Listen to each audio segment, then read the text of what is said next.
বিশ্ব সংবাদে আপনাকে স্বাগত। শুরুতেই জানাবো হাতে পাওয়া সর্বশেষ আন্তর্জাতিক সংবাদের শিরোনাম, পরে বিস্তারিত। আন্তর্জাতিক বাংলা সংবাদে আপনাকে স্বাগত। শুরুতে সংবাদ শিরোনাম, পরে বিস্তারিত। শুরুতেই জানাবো মার্কিন ৩ রণতরীতে ইয়েমেনিদের ড্রোন এবং ক্ষেপণাস্ত্র হামলা।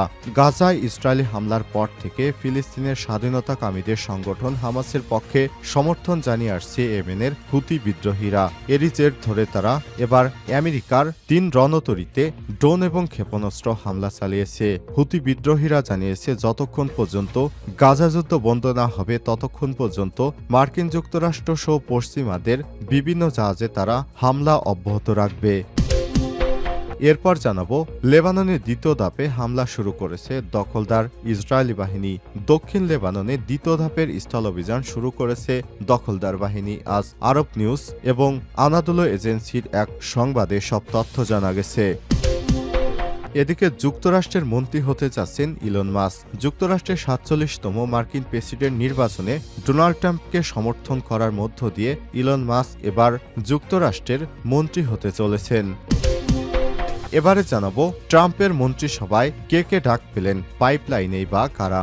মার্কিন যুক্তরাষ্ট্রের ৪৭তম প্রেসিডেন্ট হিসেবে আগামী ২০শে জানুয়ারি শপথ নেবেন ডোনাল্ড ট্রাম্প। তবে শপথ নেয়ার আগেই তার মন্ত্রিপরিষদ সাজাচ্ছেন। কাকে কোন দায়িত্ব দিলেন এ ব্যাপারে গুরুত্বপূর্ণ সংবাদ জানাবো, সঙ্গেই থাকুন। এবং সর্বশেষ জানাবো একটি মর্মান্তিক সংবাদ। বিয়ের বাস নদীতে পড়ে পাকিস্তানে নিহত ১৪। উত্তর পাকিস্তানের একটি বাস সিন্ধু নদীতে পড়ে কমপক্ষে ১৪ জন নিহত এবং আরও বেশ কয়েকজন আহত হয়েছে। খবর পাকিস্তান জাতীয় সংবাদ মাধ্যম ডনের। প্রিয় দর্শক, এতক্ষণ শুনছিলেন সংবাদ শিরোনাম, এবারে বিস্তারিত।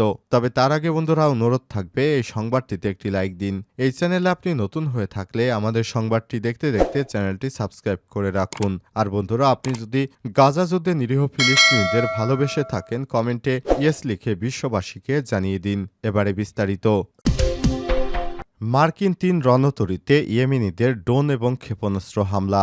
গাজায় ইসরায়েলি হামলার পর থেকে ফিলিস্তিনের স্বাধীনতাকামীদের সংগঠন হামাসের পক্ষে সমর্থন জানিয়ে আসছে ইয়েমেনের বিদ্রোহী গোষ্ঠী হুতিরা।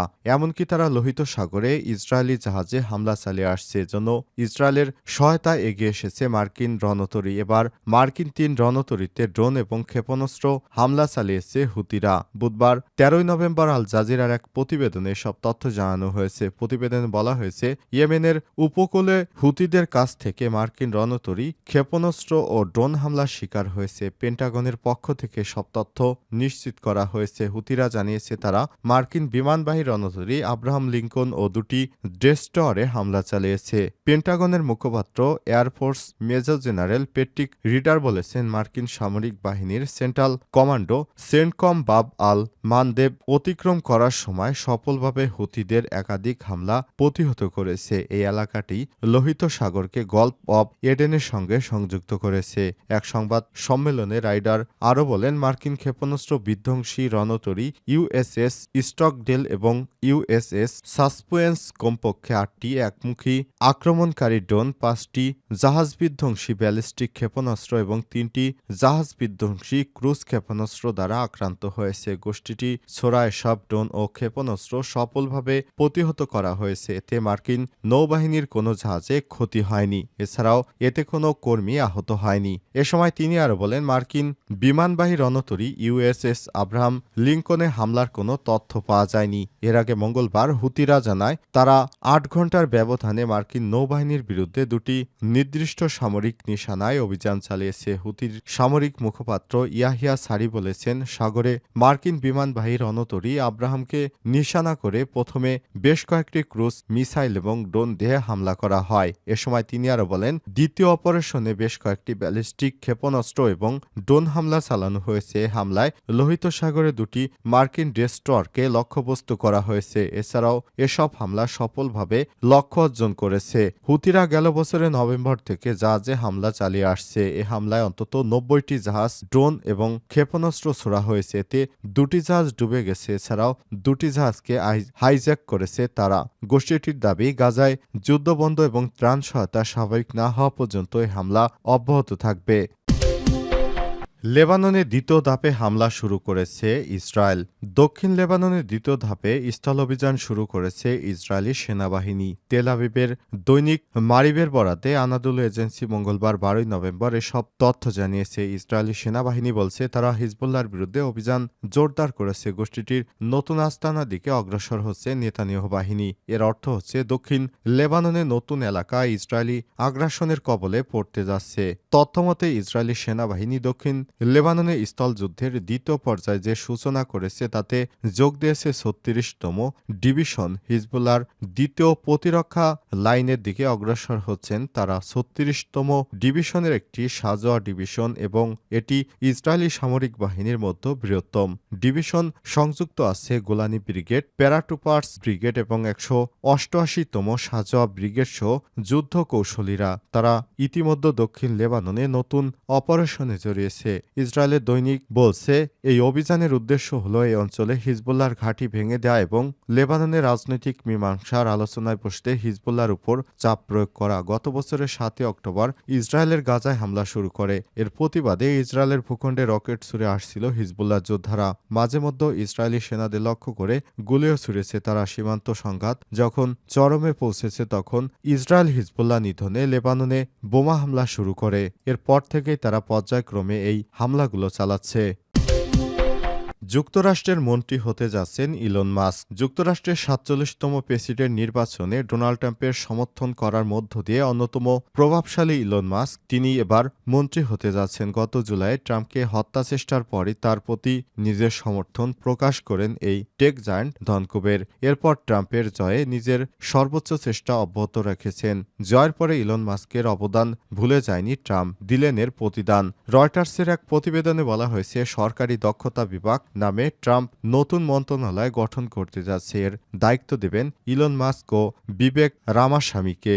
বিবেক প্রযুক্তি উদ্যোক্তা এবং এবারের প্রেসিডেন্ট নির্বাচনে রিপাবলিকান পার্টির মনোনয়ন প্রত্যাশী ছিলেন। স্থানীয় সময় মঙ্গলবার ১২ নভেম্বর ডোনাল্ড ট্রাম্প এক বিবৃতিতে তাদের নাম ঘোষণা করেছেন। তাতে বলা হয়েছে তারা আমার প্রশাসনের জন্য সরকারি আমলাতন্ত্রকে ভেঙে ফেলায়, অতিরিক্ত বিধিবিধান, অযথা খরচ কমাতে এবং ফেডারেল সংস্থাগুলোর পুনর্গঠনের পথ প্রশস্ত করবে। নতুন মন্ত্রণালয় সরকারের বাইরে থেকে পরামর্শ ও নির্দেশনা দেবে। প্রসঙ্গত ট্রাম্পের পক্ষে প্রচারণা চালানোর জন্য প্রতিষ্ঠা করা হয় আমেরিকা পিএসি নামক প্রতিষ্ঠান। ফেডারেল হিসাব অনুযায়ী ট্রাম্পকে সমর্থন করে নির্বাচনী প্রচারণার জন্য মাস্ক অন্তত ১১,৯০,০০,০০০ মার্কিন ডলার অনুদান দিয়েছেন।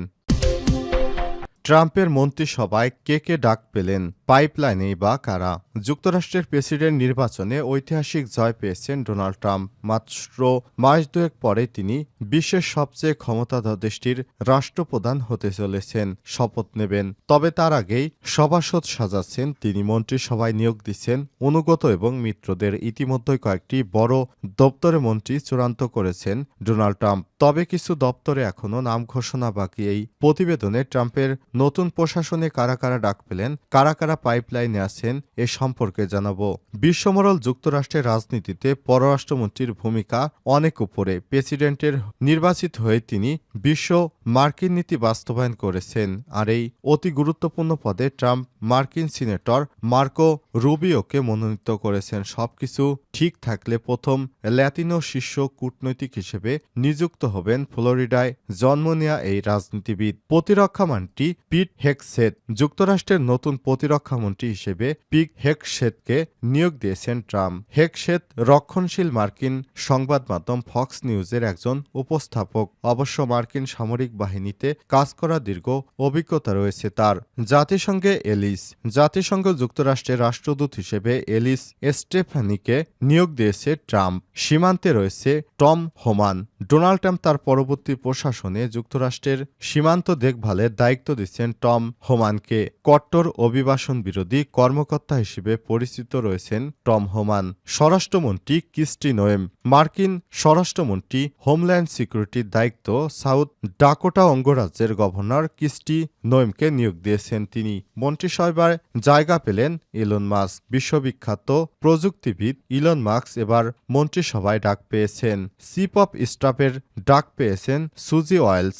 গত সপ্তাহে ট্রাম্প ঘোষণা করেছেন তার নির্বাচনী প্রচারে দলের পরিচালক ওয়াইলসকে হোয়াইট হাউসের চিফ অব স্টাফ হিসেবে দায়িত্ব দিয়েছেন।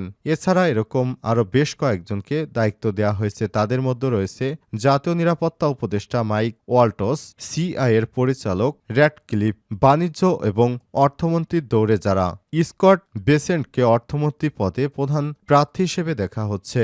বেসেন্ট দীর্ঘদিন ধরে পূর্ববর্তী রিপাবলিকান পার্টির জনপ্রিয় ল্যাজেস ফেয়ার নীতি সমর্থক হলেও তিনি ট্রাম্পের আলোচনায় সরঞ্জাম হিসেবে ট্যারিফ ব্যবহারের প্রশংসা করেছেন। তিনি ট্রাম্পের অর্থনৈতিক দৃষ্টিভঙ্গি